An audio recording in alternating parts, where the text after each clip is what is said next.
Okay, here's our problem, our example. So if we took a block of ice at minus 38, and we heat it up, and then we melt it, and then we heat the water up to boiling to 100, and we boil the water off into water vapor, and then we heat the water vapor up to 150 degrees, how much energy would it take? You break it down into 5 processes. They're all very easy, but you just have to do it and then add them all together. So the MCT for the ice, using the ice capacity, specific heat capacity, and you're increasing 38 degrees, would be this number here. Then you have to times the mass by just the heat of fusion.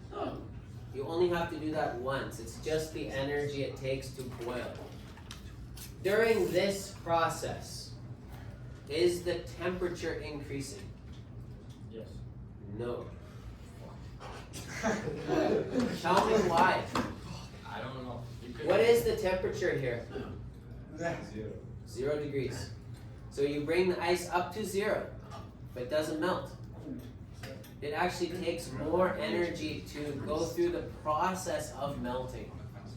So you have 0 degree ice, water, kind of, you've got to put more energy in to melt all the ice into water. Then you have 0 degree water at the end of this. That's it. Why? Like, why do you take more energy? Because have you ever put a, I was about to say, have you ever put a beer in the freezer? Have you ever put a pop can in the freezer that's full of pop? Has everybody ever done that? Put a can in the freezer? No. What happens to it if you leave it in too long? It becomes ice, and then what? Right? Sometimes it goes boom, and it pops off in the freezer. That's because in order to become ice, the structure of the molecules has to change. They get moved around. Because you're going from a liquid with molecules going like this, down to like, to unlock that structure of the ice takes energy. So that the molecules are here and they're kind of like, yeah, whatever, it's minus 38, I'm not getting out of bed. Whatever. And then you put in energy, and they start to go wiggling around more. But in order to get that from solid to liquid, it takes energy to get to this. But these molecules, they're not jiggling any faster. Does that make sense? They're just changing phase. Like just the literal change of phase from solid to liquid takes energy. But it doesn't change the individual wiggling of the molecules. That's the best I can do. Like they're moving more. No. They're moving more, but they've entered kind of a different type of motion. Have you ever ridden a horse? Yeah. Who here's ever ridden a horse? No. Okay, you know when you start riding the horse, it's kind of uncomfortable, right? Because the horse is trotting. So you're, right? But then it starts to canter. Yeah? That's a little better because the horse is going, and it's not so bad. But my favorite is the galloping. Because once the horse starts to run really fast, it changes its stride. And all of a sudden you're, and it's nice and smooth, you know? That's kind of like phase change.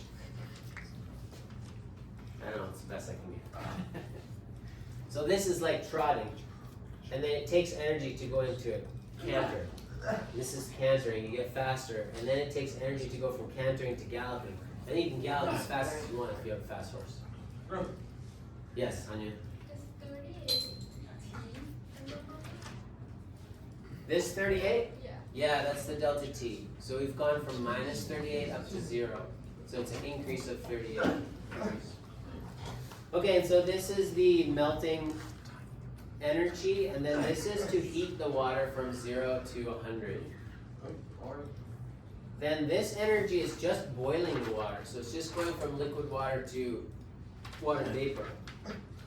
So it's just the phase change that takes this amount of energy. It's a lot of energy because you're turning liquid into gas. And then the last one is just to heat the water vapor.